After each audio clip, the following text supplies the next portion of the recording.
ನಮಸ್ಕಾರ ಅಣ್ಣ, ನಾ ನಿಮ್ಮ ಮನೆ ಹುಡುಗ ಅರುಣ್ ಮಾತಾಡಿದ್ರಿ. ನಾ ಇಲ್ಲಿ ಬಂದೇನಂದ್ರೆ ಕರೆಕ್ಟ್ ಆಗಿ ಇವತ್ತು ನಮ್ಮ ಹುಬ್ಳಿ ಧಾರವಾಡ ಮಧ್ಯದಲ್ಲಿ ಇರೋದು ಇಸ್ಕಾನ್ ಟೆಂಪಲ್ ಹತ್ರ ಬಂದೇನಿ. ಬರೀ ಇವತ್ತು ಶ್ರೀ ಕೃಷ್ಣ ಜನ್ಮಾಷ್ಟಮಿ ಇರೋ ಕಾರಣಕ್ಕೆ ಎಲ್ಲಾ ಭಕ್ತಾದಿಗಳು ಎಷ್ಟು ಜನಸಂಖ್ಯೆ ಕೂಡ ನೋಡ್ರಿ. ಇಲ್ಲಿ ಎಂಟ್ರೆನ್ಸ್ ಒಳಗ ಹೊಂಟವಿ, ಈಗ ಜಸ್ಟ್ ಒಳಗ ಹೊಂಟವಿ. ನಮ್ಮ ಹೊಡಕ ಇಷ್ಟ ಮಂದಿ ನಿಂತಾರೆ ಇವತ್ತು ಕೃಷ್ಣ ಜನ್ಮಾಷ್ಟಮಿ ಇರೋದಕ್ಕೆ.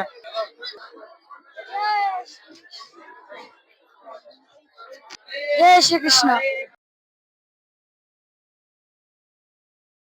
ಜನ್ಮಾಷ್ಟಮಿ ನಿಮಿತ್ತ ಕಾರ್ಯಕ್ರಮವನ್ನು ಏರ್ಪಡಿಸಿದ್ದಾರೆ ನೋಡ್ರಿ. ಬಂದ ಸಾಯಂಕಾಲ ಎಲ್ಲಾರು ಇವತ್ತು ಬರ್ರಿ. ಟೆಂಪಲ್ ಕಟ್ಟಡ ಮಾಡ್ಕ್ಯಾಸ ನ್ಯೂ ಟೆಂಪಲ್ ಮಾಡ್ಯಾರೆ ನೋಡ್ರಿ. ಎಷ್ಟು ಗದ್ಲ ಐತಿ, ಫುಲ್ ರಶ್ ಐತಿ.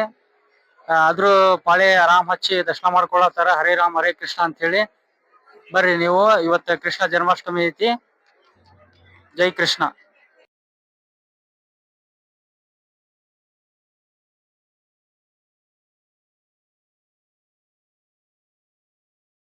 ಪುಳಿಯೋಗರೆ ಕೊಡಕತ್ತಾರೆ.